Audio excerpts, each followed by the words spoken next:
Hello everyone, welcome to Anchored. My name is Tet. This is audio space dedicated to demystifying God's Word, getting to know Jesus, and gaining an understanding of all He's done for us. Leela and I hope that our conversations serve to correct some of the many errant doctrines that have gone unchecked and have weakened our faith in an eternally good God. We strive to be forever anchored in the truth that is Jesus Christ.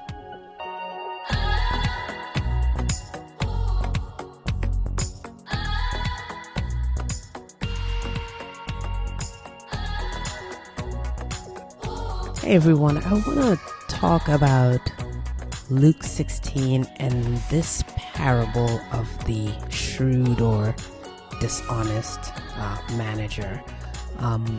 This is a really, when you start looking through this, at first it's kind of startling, right? You read it.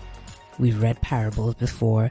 This one doesn't seem to kind of match up with any of the parables in terms of its kind of format.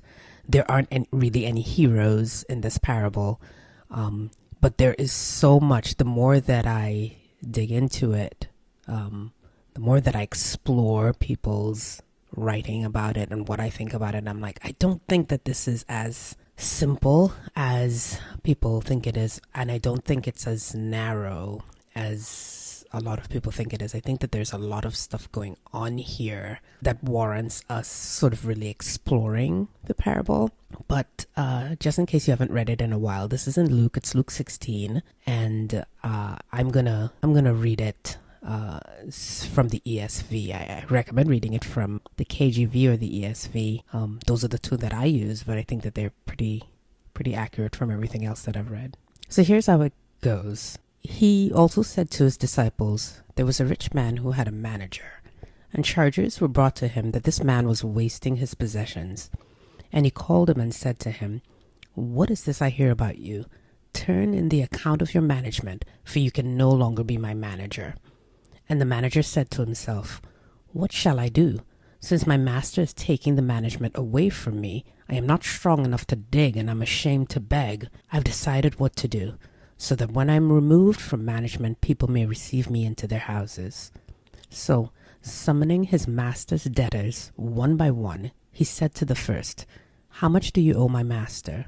He said, 100 measures of oil. He said to him, "Take your bill and sit down quickly and write 50.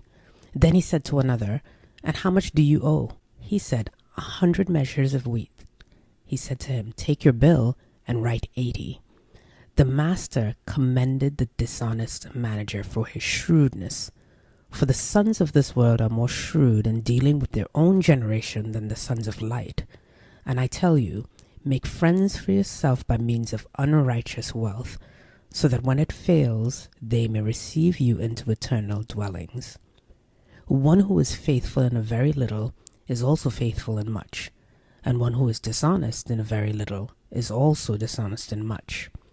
If then you've not been faithful in the unrighteous wealth, who will entrust to you the true riches?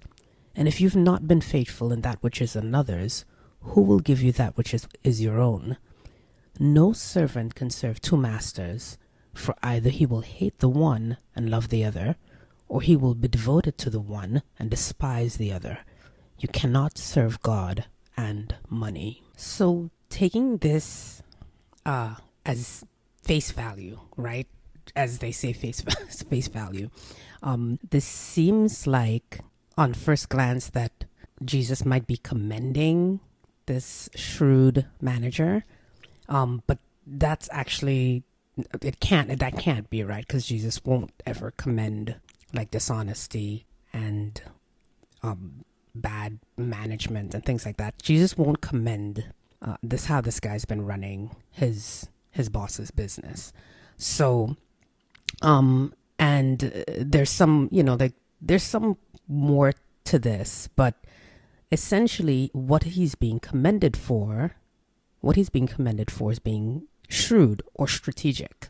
I say strategic. He apparently was he's a pretty quick thinker, realizes that he's gonna get cut from this job and has to put things in place so that he's taken care of, right? It says that, like he's too ashamed to beg, and he's not strong enough to go out there and work.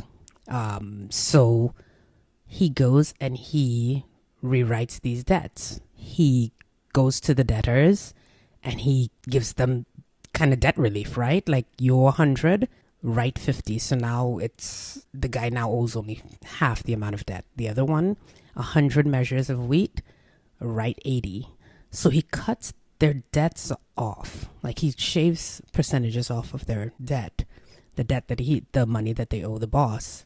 And of course, he's working a favor not just for himself, but he's working a favor for these guys too, the debtors, the people that owe. And of course, his boss, he's still going to get fired, clearly.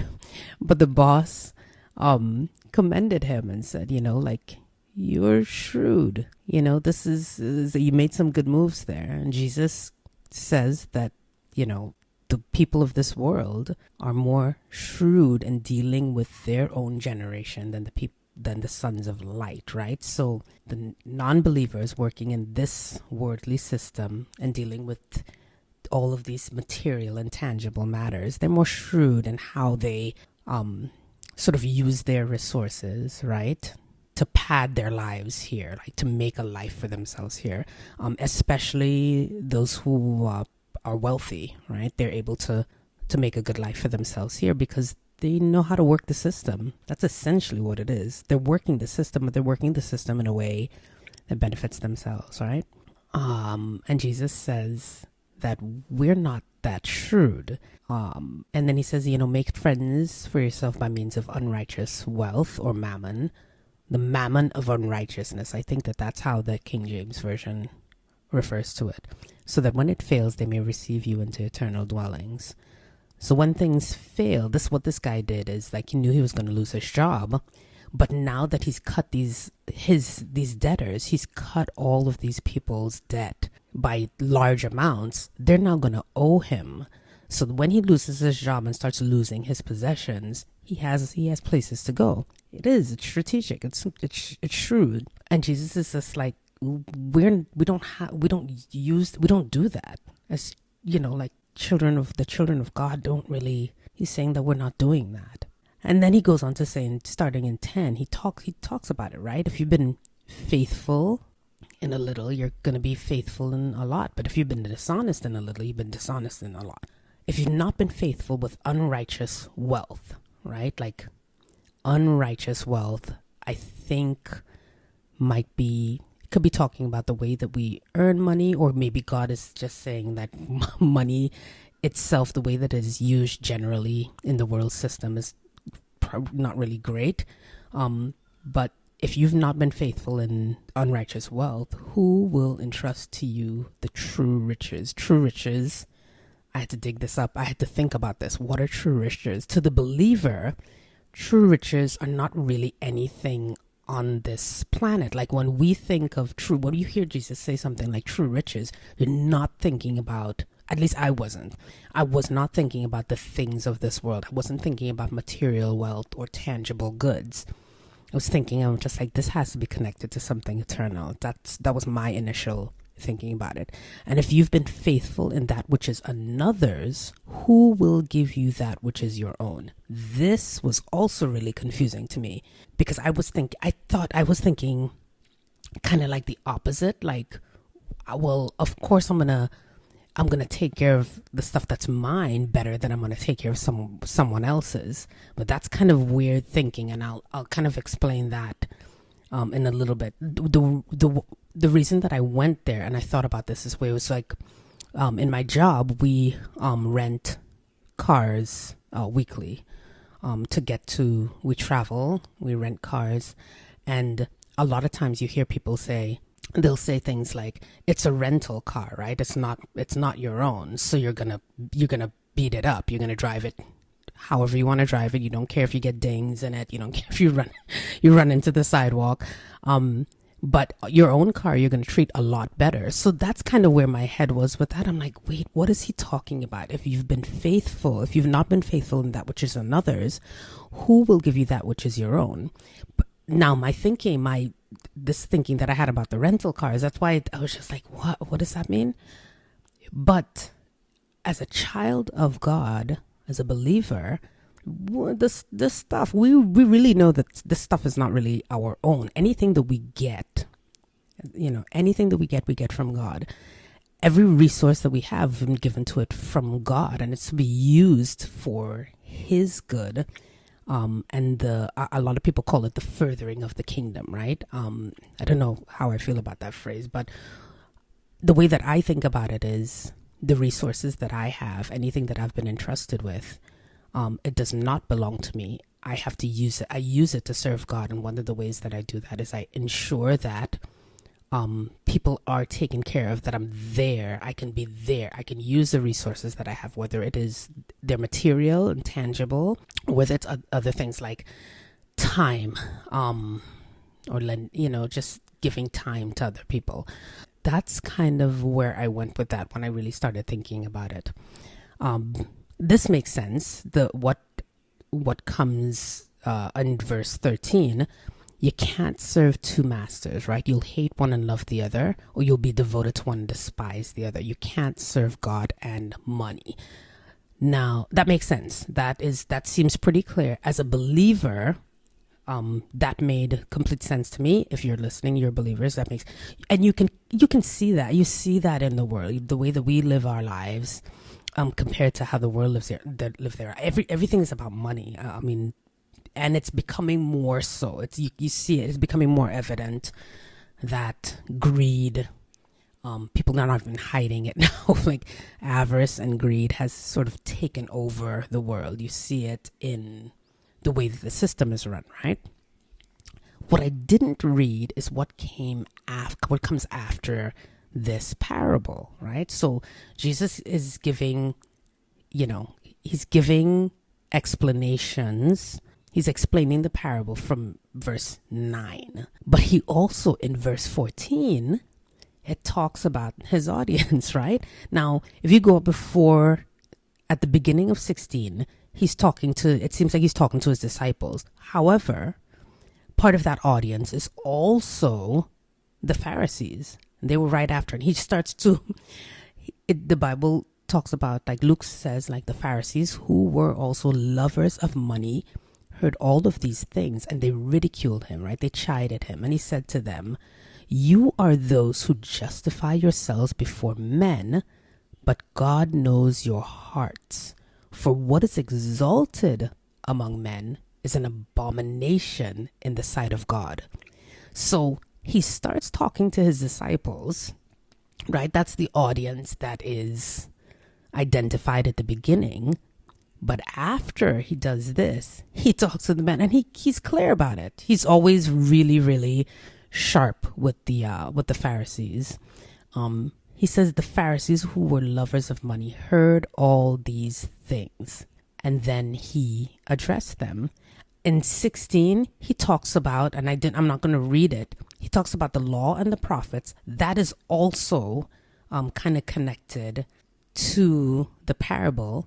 He gives one verse about divorce and marriage, which seems like it doesn't even seem to fit into anything that he talks. What are you talking about? And then he gives another account. And this does not say, in verse 19, this is the account of the rich man and Lazarus. I don't know if that's a parable. It doesn't sound like a parable, right? Because using real names, real people. So I'm going to assume that Jesus is giving an actual account of something that happens. And when you read the rich man and Lazarus, it actually ties back to everything that he was talking about before, and even has some connections to this parable of the dishonest or shrewd manager. Now, I'm going to go backwards a little bit. Before the parable of the shrewd manager is the parable of the prodigal son, which we always talk about it as the prodigal son, but the dad is a big deal in this thing too. Before that is the parable of the lost coin, right? That's this lady that has 10 silver coins, loses one, and then he talks about the shepherd who with 100 sheep, another parable. So 15 all the way through to 16, and all of these parables and accounts after, there are connections between them. You have to really kind of dig into it to see all of the connections. And that's what I'm going to, as I continue to explore, and I'm going to bring Leela in to talk about this stuff with me too, because we've both been exploring this. In actuality, we've been fascinated by this parable for about 3 years. So I was reading through Luke, and of course it was, this is the road, this is the block, the wall that I ran into was with this parable. And I'm like, there's got to be much more to this than meets the eye. And when we start exploring it and seeing the thematic connections between all of the things that Jesus is actually saying in this parable, because of what he was talking about before and after, it's like Jesus is truly brilliant in his intellectual exploration of men's hearts and the systems of the world and how we deal with money. I will say this, that this has a little bit to do with money, but that is not what this is all about. And when we talk a little bit more about it, I'll tell you some of the things that we found when we started really kind of, I'll tell you what we found and why it makes sense to pay a little bit more attention to this parable. But let me go back to, at first glance, when he starts breaking it down, he is saying, make friends, right? In verse 9, make friends for yourself by means of unrighteous wealth, so that when it fails, they may receive you into eternal blessing, in eternal dwellings. That seems pretty obvious. Use the resources that you have to make friends of yourself.